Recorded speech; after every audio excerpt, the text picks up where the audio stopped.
याचिका।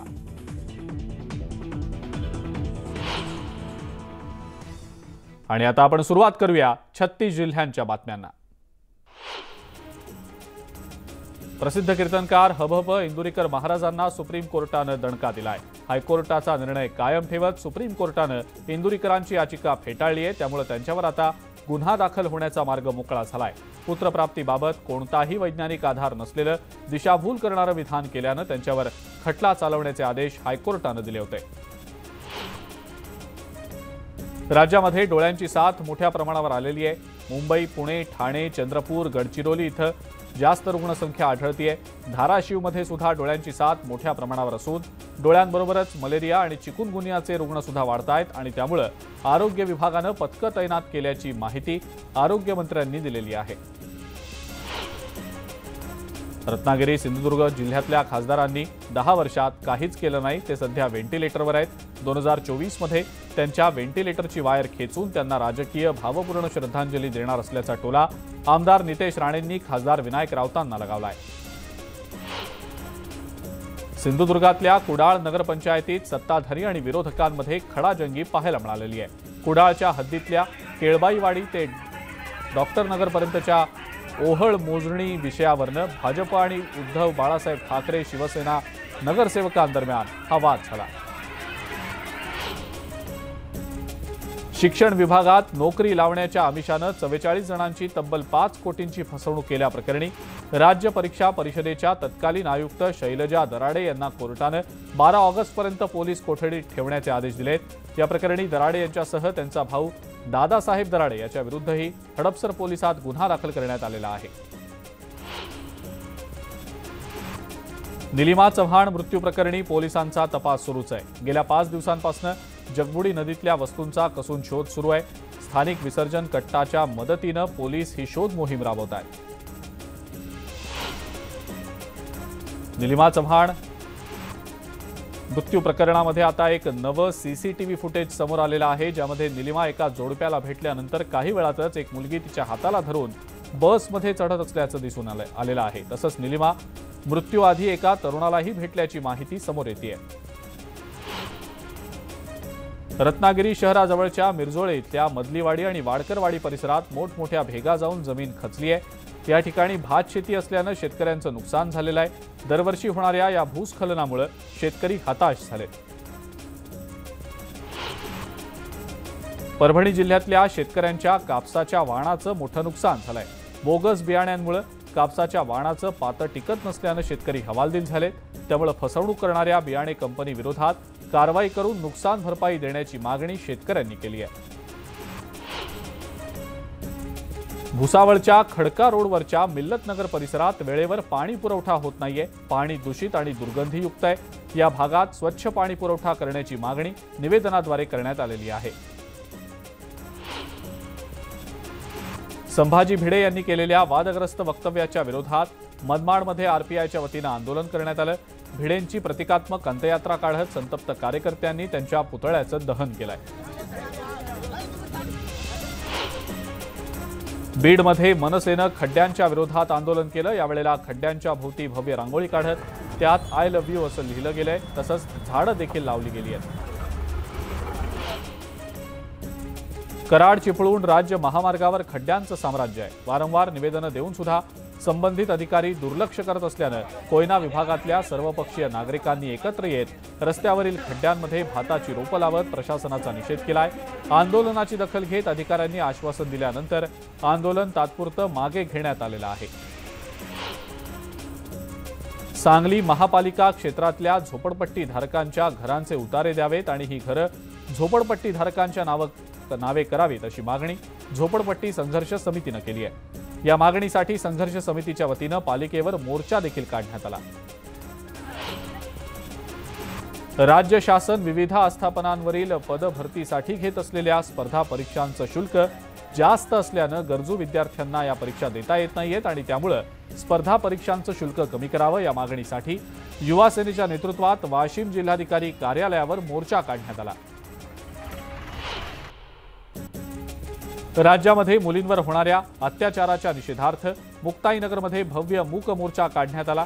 या आंदोलनात राष्ट्रवादीचे नेते एकनाथ खडसे सहभागी झाले होते। राज्यामध्ये महायुतीचं सरकार आहे, महिला आणि मुलींची सुरक्षा महायुती सरकारच्या प्राधान्याचा विषय असल्याचं चित्रा वाघ यांनी म्हटलंय। चित्रा वाघ यांनी जळगावमधल्या गोंडगावला भेट देत पीडितेच्या कुटुंबियांचं सांत्वन केलंय। गृहमंत्री फडणवीस स्वतः अशा प्रकरणांमध्ये जातीनं लक्ष घालत असल्याचंही त्यांनी सांगितलं। शेजारील व्यक्तीनं विनयभंग केल्याची तक्रार सासूकडे करताच सासू आणि सून या दोघींचाही विनयभंग करून त्यांना जीवे मारण्याची धमकी दिल्याचा प्रकार छत्रपती संभाजीनगरच्या गारखेड्यात उघडकीला आलाय। या प्रकरणी गुन्हा दाखल करण्यात आलेला आहे।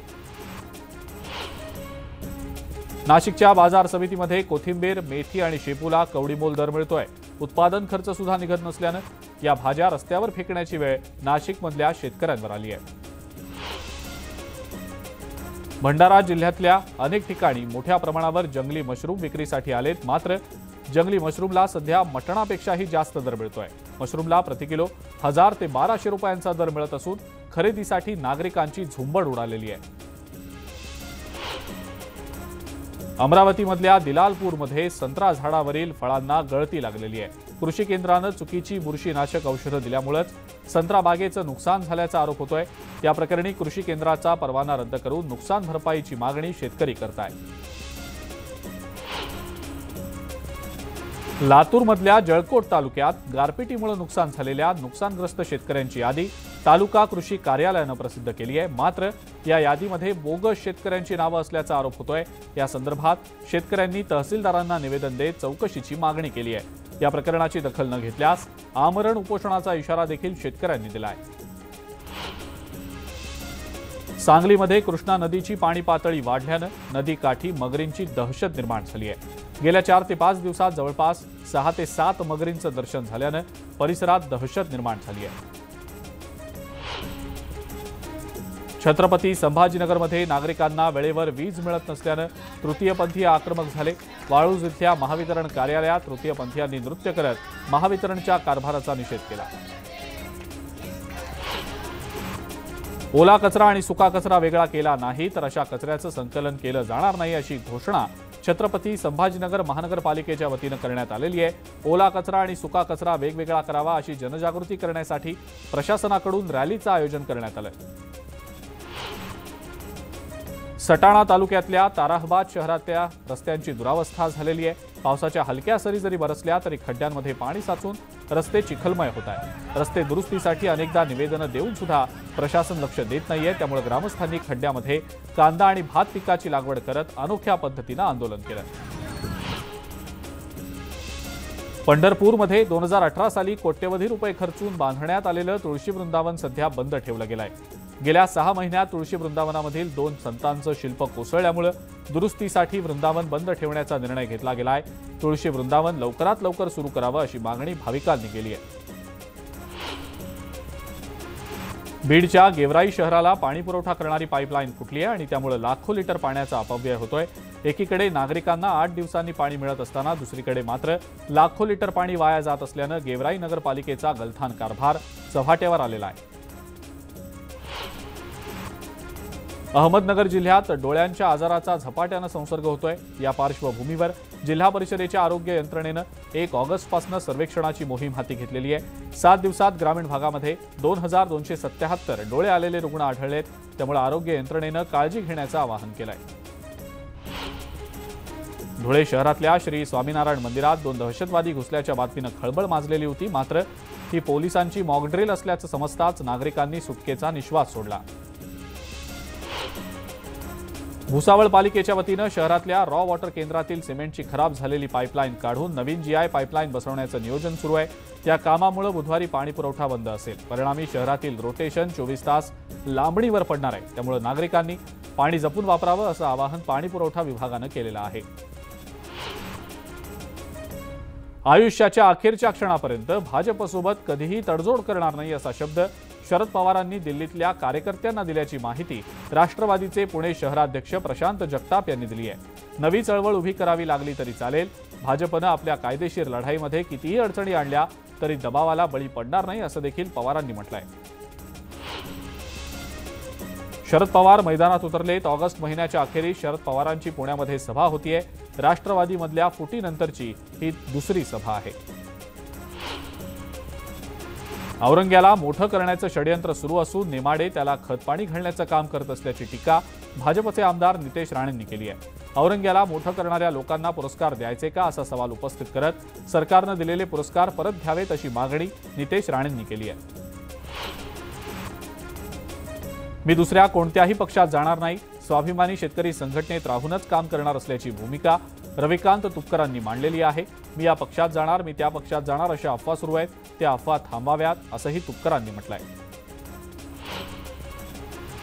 शहापूरच्या आवाळे ग्रामपंचायतीतल्या पेसा निधी आणि 15व्या वित्त आयोगाच्या निधीत भ्रष्टाचार झाल्याचा आरोप होतोय।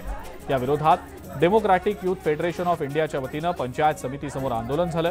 यावेळेला भ्रष्टाचारासंदर्भात चौकशी समिती नेमण्याची मागणी करण्यात आलेली आहे। छत्रपती संभाजीनगरमधल्या आडूळ इथल्या स्टेट बँक ऑफ इंडियातल्या शाखेतल्या अधिकाऱ्यांनी खातेदारांची खाती स्थगित केलेली होती। ही स्थगिती तातडीनं हटवली जावी यासाठी शेतकऱ्यांच्या आणि शिवसेना ठाकरे गटाच्या वतीनं आंदोलन करण्यात आलं। जळगावातल्या गोंडगावात चिमुकलीवर झालेला अत्याचार आणि खुनाच्या विरोधात धुळे जिल्ह्यातल्या शिंदखेड शहरात बंद पाळण्यात आलेला आहे। शहरात सकल मराठा क्रांती मोर्चासह विविध संघटनांनी मूक मोर्चा काढत आरोपींना फाशीच्या शिक्षेची मागणी केली आहे।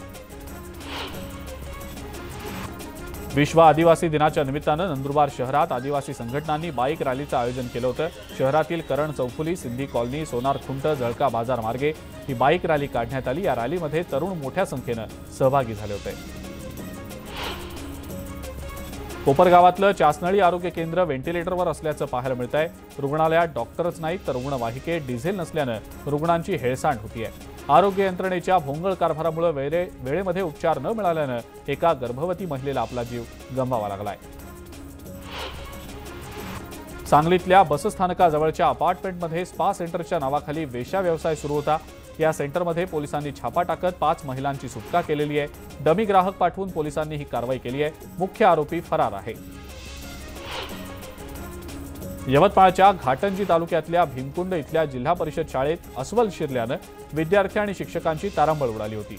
गेल्या अनेक दिवसांपासून अस्वल या परिसरात धुमाकूळ घालतंय। याबाबत तक्रार करून सुद्धा वनविभाग दुर्लक्ष करत असल्याचं पाहायला मिळत आहे। मध्य प्रदेशच्या छिंदवाडा इथून नागपुरात दरोड्याच्या हेतून आलेल्या टोळीला गिट्टी खदान पोलिसांनी अटक केली आहे। पोलिसांनी 9 आरोपींना अटक केली आहे। 2 जण फरार आहेत। या कारवाईमध्ये एकूण 18,48,000 रुपयांचा मुद्देमाल जप्त झालेला आहे। लातूरच्या रुई रामेश्वर इथल्या खासगी निवासी शाळेतील 8वीच्या वर्गात शिकणारा विद्यार्थी पोहायला गेला असता त्याचा पाण्यामध्ये बुडून मृत्यू झालाय। या घटनेनंतर विद्यार्थ्याच्या आईवडिलांनी शाळेतच आक्रोश केलाय। या प्रकरणी गातेगाव पोलीस ठाण्यात अकस्मात मृत्यूची नोंद झाली आहे। पोलीस या प्रकरणाचा तपास करतायत।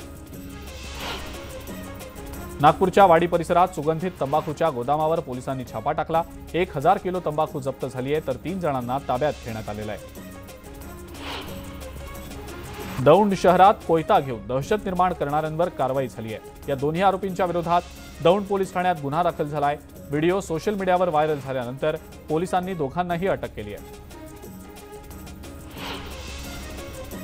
36 जिल्ह्यांच्या बातम्यांमध्ये आता वेळ झाली आहे एका ब्रेकची। बघत रहा न्यूज 18 लोकमत।